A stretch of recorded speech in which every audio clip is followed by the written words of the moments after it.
እሺ ያን ያጠባላት ሻዳ መያዝ ፈልጋ ነው። አማርኛ ብዙት ችግር የለውም። እሺ ምንድን ነው የምትችለው?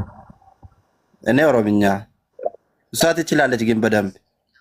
እሺ ናስከ እና አምጣት። እሺ ነይ። ሰላም ብያለሁ። እንዴት ነሽ? ሰላም ነው ወንድም? አልሐምዱሊላህ እግዚአብሔር ይመስገን። እሺ መስለም ፈለጋሽ ነው? አዎ እስልምና አንድ አምላክን በብቸኝነት የመገዛት ሃይማኖት እንደሆነ ገባሽ? ያው እየተረዳው ነው። በጣም ጥሩ። ያው በእስልምና እንግዲህ የአምስት መሰረታዊ ነገሮች እንዳሉ እንዳትዘነጊ ልንገርሽ ከዚሁ መጀመሪያ። እሺ እስልምና አንድ አምላክን በብቸኝነት ማምለክ፣ ከዛ ከአንድ አምላክ ውጭ ያለን ነገር አሽቀንጥሮ መጣል፣ ኢየሱስ አምላክ አለመሆኑን ማመን፣ ማርያም ታማልዳለችን ብሎ አለማመን። በቃ እንደዚህ አይነት የክርስትናንም ይሁኑ የሌሎችንም የሃይማኖት አካሄዶች በአጠቃላይ ጥሎ ለአንዱ አምላክ እኔና አንቺን ለፈጠረ ሰማይና ምድርን ብቻውን ለፈጠረ ለዛ ለአንድ አምላክ እጅ መስጠት ማለት ነው። ከዛ በነቢያት እናምናለን።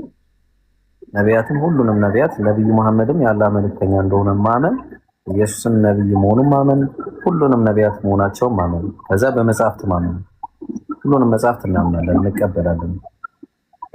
ከዛ ደግሞ በመላእክት ማመን። መላእክት ማመን ሲባል ምንድን ነው? መላእክት አላህ የፈጠራቸው ፍጡራን መሆናቸውን እንጂ እነሱን እንደማናመልክና እንደማንጠራ። እሺ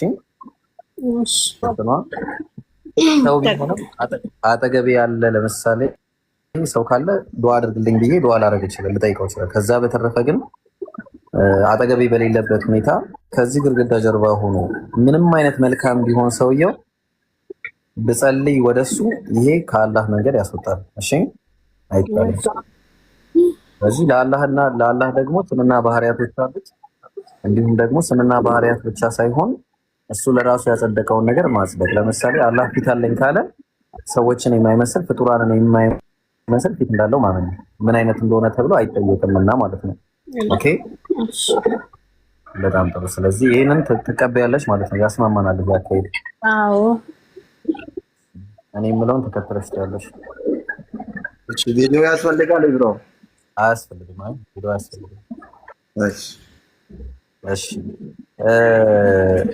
ያው መንፈስ ቅዱስም አምላክ እንዳልሆነ ማመን። እሺ ቅድም ረስቼዋለሁ። መንፈስ ቅዱስ አምላክ እንዳልሆነ ማመን። ኦኬ በጣም ጥሩ። እሺ እኔ የምለውን በይ ከኔ ጋር። እሺ አሽሃዱ እጅሽ ነሽ እንደዚህ። አይ ባታነሳም አሽሃዱ አላ ኢላሃ ኢላላህ ወአሽሃዱ አነ ሙሐመደን አብዱሁ ወረሱሉሁ ከአላህ በቀር በእውነት የሚመለክ አምላክ እንደሌለ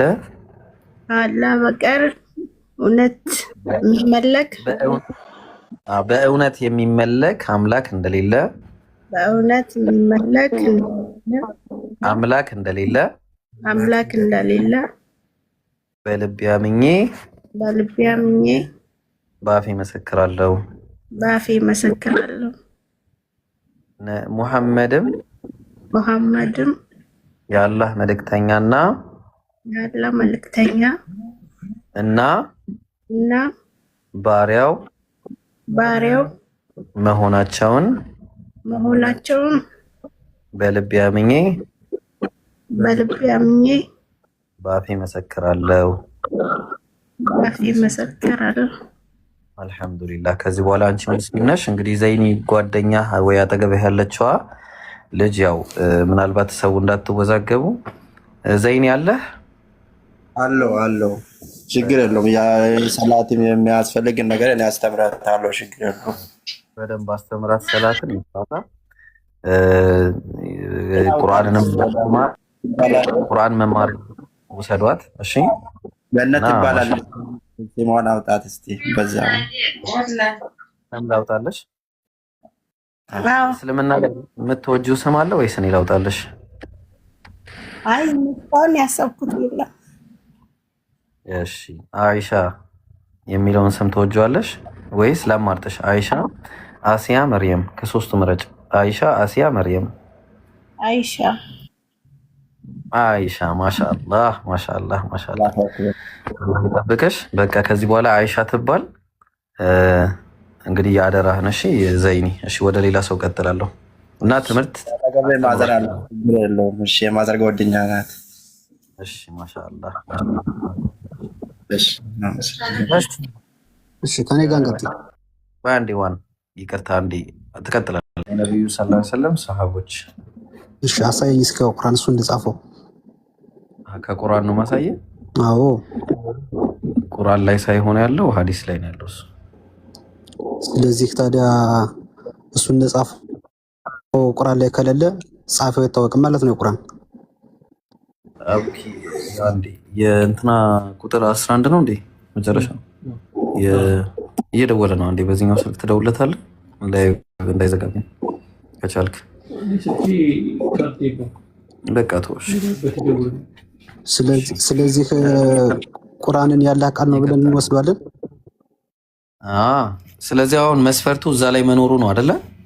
ቁርአን ላይ መኖሩ ነው መስፈርቱ። ግዴታ ያለ ቃል ለመሆን እኮ ጻፊዎች መታወቅ አለባቸው። ለምሳሌ አሁን መስፈርቱ እዛ ላይ መኖሩ ነው፣ ቁርአን ላይ መኖሩ ነው መስፈርቱ። አዎ ጻፊ ከሌለው ስለዚህ ያለ ቃል ብዬ ልወስደው አልችልም። ምክንያቱም ጻፊው መታወቅ አለበት ያለ ቃል ለመሆኑ ማስረጃው ማለት ነው። በቃ እኔ ይህን መስፈርት ከየት እንዳመጣው ልጠይቃ። ከየት ነው ያመጣው ይህን መስፈርት? ጥያቄ በጥያቄነት መልስልኝ ሳይሆን ቁርአንን ማን የጻፈው ስልህ የት ነው ያመጣው ይህን ስታንዳርድ? ይህን ስታንዳርድ አንተ ባይብል ላይ ብናስቀምጠው ስታንዳርዱ ይሰራል? እኔ እኮ አይሁድ ነው። አይሁድ ነህ እንዴ? አይሁድ። የአሻር መጽሐፍ የት ነው ያለው? ስለ አሻር አልጠየቅኩም። ቁርአንን ማን የጻፈው? ነቢያቱ እንዴ ነገርኩህ እኮ ማን ጻፈው? ቁርአን እንዴት ነው የወረደው? መጀመሪያ እሺ እዛ ላይ እናውራ። በቃ ዋንዴ ቁርአን እንዴት ነው የወረደው ታውቃለህ? ስለ ቁርአን አወራረድ ምን ሳይሆን ያንተ የምታነበው መጽሐፍ ማን ነው የጻፈው? ልነግርህ እኮ ነው እንዴት እንደሆነ። አትሰማኝም ወይ? እንዴት ነው ችግር አለብህ የመስማት? ቁርአን ሲወርድ የወረደው በልብ ላይ ነው። እሺ ቁርአን መጻፍም ግዴታው አይደለም በመጀመሪያ ደረጃ ማለት ግን ሲጻፍ ነብዩ ሰለላሁ ዐለይሂ ወሰለም ባሉበት እሳቸው ልክ ዋህይ ሲወርድላቸው እዛው ጋር ጻፉ ይሏቸዋል። ለምሳሌ ከጻፉ መካከል ከጻፊያኑ ዘይድ ኢብኑ ሳቢት ጻፊ። እሺ ዘይድ እንደጻፈ አሳየኝ ቁርአን። ከቁርአን ነው ማስረጃ የፈለከው? አዎ እሺ ኦሪት ዘዳግምን ማን የጻፈው? አንተ አለህ የለም? መጀመሪያ ነመናን ያሳያሉ ማን እንደጻፈው የኔ መጽሐፍ። አይ ስታንዳርድ ነው የለም እንደዚህ አይነት ጨዋታ እኔ ጋር ስታንዳርድ ነው ማስቀምጥልህ። ስለዚህ ይሄን ስታንዳርድ አንተ ላይ ይሰራል። ዘዳግም ማን የጻፈው? ስለዚህ ቁርአን ያላህ ቃል አይደለም፣ ጻፈው ተወቀ የእግዚአብሔር ቃል አይደለም። እኔ ላስረዳ፣ እኔ መልስልህ እኮ መልስልህ። በኦሪት ዘዳግም ምዕራፍ 31 ቁጥር 21 አካባቢ ሙሴ ጻፈው መጽሐፉ። ሙሴ ምን ይላል? አንተ ግን ቁርአን ና መልሳለህ የለም አንተ ና ያመጣውን መረስ ማስረጃ ዘዳግም ስንት 31 ቁጥር 24 ሙሴ የእግዚአብሔርን ቃል ኪዳን ታቦት የሚሸከሙትን ሌዋውያንን እንዲህ ብሎ አዘዘ ብሎ የጻፈው ማን ነው? ወደታች ዝቅ አድርግ አንብበው። ዘው ቀጥለህ እኮ ማን ነው አዘዘ ብሎ የጻፈው? አንብበው። ይህንን የህግ መጽሐፍ አዘዘ ብሎ የጻፈው ማን ነው? እሱን ነው የፈለግነው እኛ። ሙሴ እንዳጻፈ 26 አንብበው። ምን ያህል ቆይ ብራዘር፣ እንዲህ ብሎ አዘዘ ብሎ የጻፈው ማን ነው? እግዚአብሔር ነው የጻፈው። ማስረጃ አዘዘው እንዲህ ብሎ አዘዘ ነው የሚለው። አዘዘ ማን ያዘዘ? ቆይ ቁጥር 14 ላይ እኮ ስላላየው ነው ብራዘር። በመጀመሪያ ደረጃ ቁጥር 14 ቆይ አንዴ ከፍ ብለን ነው እግዚአብሔር አለ። አዳምጠኝ፣ እንዴት ነው የምትወራው? እንድረጋጋ እግዚአብሔር ሙሴን የምትሞትበት ቀን እነሆ ቀረበ፣ ኢያሱን ጠርተህ እሱን አዘው ዘንድ በመገናኛ ድንኳን እሱ ጋር ቆይ ኮንታ ስላወቅን ወላሂ ኮንታ ይከቷል። ይሄን ጥቅስ ካነበብኩት እሱ ጋር ቁም አለው። ሙሴና ኢያሱም ሄደው በመገናኛ ድንኳን ውስጥ ቆሙ አለ። ማን ነው ሙሴና ኢያሱ በመገናኛ ድንኳን ውስጥ ቆሙ እያለ የጻፈው? አልጠየቅኩህም። እኔ እሱን ማን ነው የጻፈው? አልጠየቅኩህም። ማን ነው የጻፈው? ሙሴና ኢያሱ ሙሴ ከሆነ አዳምጥ። ሙሴ ከሆነ የጻፈው አዳምጥ ላንገርህ። ሙሴ ከሆነ የጻፈው ሙሴና ኢያሱ ሄደው በድንኳን ውስጥ ቆሙ። ለምታነበው ቁርአን ብለህ ባይብልም ማን እንደጻፈው አታውቅም? ልንገርህ እኔ ቁጥሩን ልንገርህ። ይኸው አንተ አታውቅም። ልነግርህ እኮ ሙሴና ኢያሱ ሄደው በመገናኛ ድንኳን ውስጥ ቆሙ ያለው ማን ነው? ተዋረድክ። ከ1900 መሀል መጽሐፍን ማን እንደጻፈ አታውቅም። አንተ አዋረድከኝ። አይ ቁርአን በጣም አዋራጅ ነህ። በጣም አንተ እኮ አዋራጅ ነህ። አይ ባይብል ያለ ባይብል እግዚአብሔር ቃል ነው። ቁርአን ቤታ በደንብ ነው። ሙሴና ኢያሱ ሄደው በመገናኛ ድንኳን ውስጥ ቆሙ። ከ600 ሺህ ዝም ማለት ነው። ከፍ አድርገው ከፍ አድርገው ቆይ አንዴ መጀመሪያ ይመለስ። ሙሴና ኢያሱ ሄደው በመገናኛ አትችልማ። ይሄን ከመለስክ የሰው ቃል ይሆንብሃል። የማይታወቅ ሰው ቁርአንን ማን የጻፈው? የለም። ይሄ ማን የጻፈው? ዝም ብሎ ባይብልም ዝም ብሎ መንገድ ላይ የተገኘ ተራ መጽሐፍ ያሳይህ። እኔ ባይብል አሳያለሁ። በኦሪት ዘዳግም ምዕራፍ 31 ቁጥር 24 ሙሴና ኢያሱ ሄደው በመገናኛ ድንኳን ውስጥ ቆሙ። ሙሴና ኢያሱ ማን እንደጻፈው ስለሚታወቅ አታወቀው። ትክክል ነህ።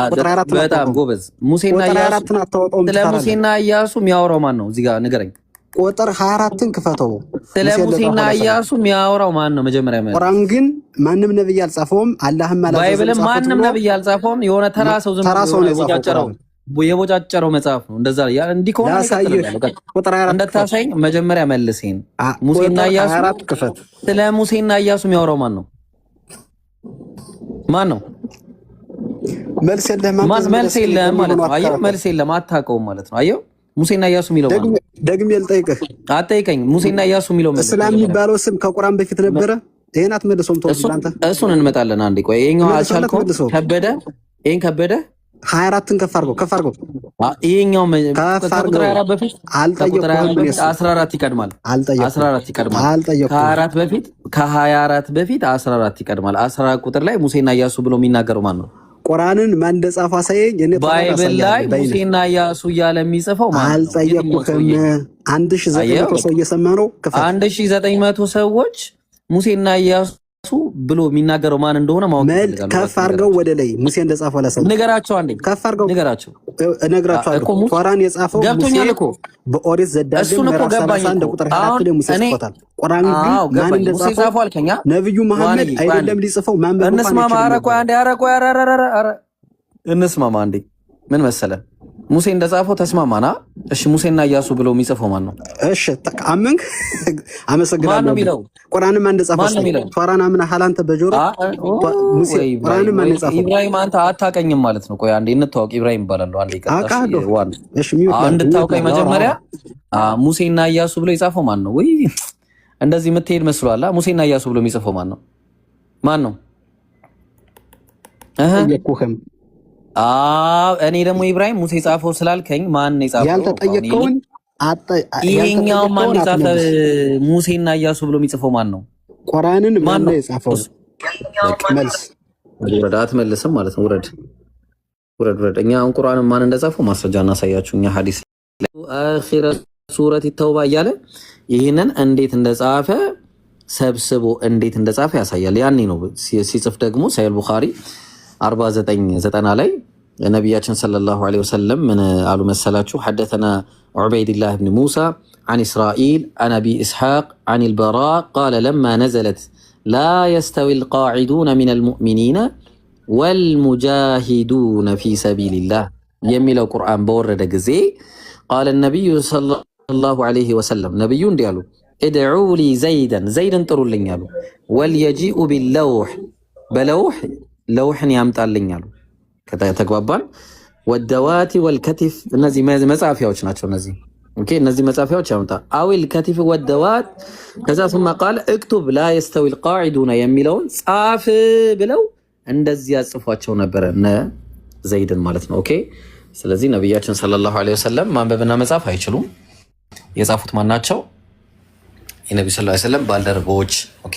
ያ ደግሞ በግልጽ የመጣ በሰነድ የመጣ መጽሐፍ ነው። ዝም ብለህ ተራ መጽሐፍ እንዳንተ ጸሐፊው የማይታወቅ ሙሴ ካልክ በኋላ የሙሴን ሞት የሚናገር መጽሐፍ ሙሴ በሞተበት ዓመት እንዲህ ነበረ የ30 ዓመት አለቀሱለት እንደ ሙሴ ያለ ነቢይ ከዚያ ወዲህ አልተነሳም እያለ የሚናገር መጽሐፍ አይደለም፣ ከይቅርታ ጋር ማለት ነው። እሺ ሌላ ጥያቄ ያለው ካለ መቀጠል ይችላል።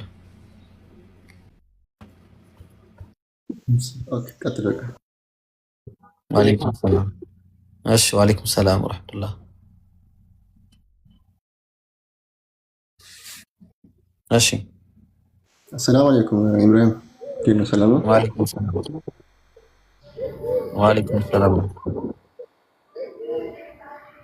ልቀጥል እኔ የሰው ድምፅ የገባ ሙስሊሞች ጥያቄ ያላችሁ ስትል ነበር የገባት። በዚህ አጋጣሚ ገብቼ ማን ነው የሚያወራው ለአላህ ብላችሁ በመሀል ከኤጄ ውጭ ማን ነው የሚያወራው?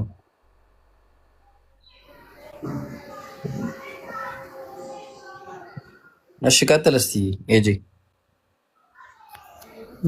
እሺ ቴንክ ዩ። አንተ ነበር ያው ድሬዳዋ ላይ ምናልባት የድሬዳዋ ልጅ እንደሆነ መጠን አሪፍ የንጽር ትምህርት የሚሰጥበት ጀማ የምታውቅ ከሆነ ጠቁሜ ለማለት ያለው በውስጥ የሆነ ጊዜ ጽፌል ነበር። ብዙ ሚሴ እንደሚገባለት ያለው ነኝ። ኢየሱስ ጌታ አይደለም የሚል ሙስሊም የለም መቼም ታውቂያለሽ። ጌትነቱን ግን ተቀብሎ ነው ታውቃላችሁ። በቃ እሱ ነው ኩሊ። ደግሞ ሌሎች ሙስሊሞች እንዳትወዛገቡ፣ እግዚአብሔር ነው ጌታ ያደረገው። እግዚአብሔር ደግሞ ብዙ ነቢያትን ጌታ አድርጓል። እሺ አትቸገሪ። ለዚህ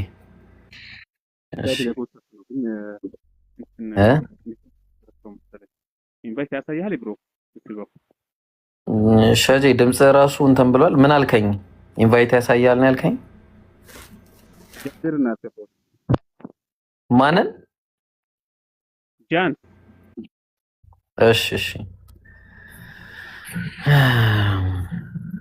እሺ ጥያቄ ያላችሁ እባካችሁ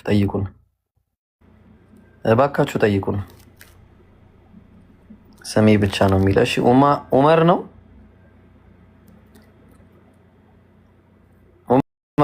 ዱንያ። እሺ ነይ እንትና ገቢ። እሺ ማን ነበረች?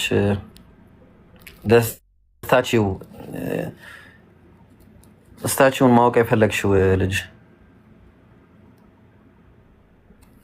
እኔን ነው? አይ ብሬን ቀጥል። ጥያቄን ትመልሳለህ ወይስ ሌላ ጥያቄ ልጠይቅ ነው? ሌላ ጥያቄ እስኪ ደግሞ ልጠይቅ። እሺ ጠይቅ። እሺ ቁርአን ከመውረዱ በፊት እስላም የሚለው ስም ነበረ? ሃይማኖት? አዎ ነበረ። ማስረጃ? እስልምና ትንቢተ ዳንኤል ምዕራፍ 2። እሺ እንደውም እስቲ ምን ታመጣለህ? ክፈል። ስለ ናቡከደነጾር ታውቃለህ? ታውቀዋለህ? ምን ናቡከደነጾር? ናቡከደነጾርን ታውቀዋለህ? ባይብል ለዛ ትንቢተ ዳንኤል ምዕራፍ 2 ላይ ስለማወቅ ስላለማወቅ ሳይሆን ነበረ ብለኸኛል። ዳንኤል ላይ ያሳየኝ እስልምና ልነግርህ እኮ ነው።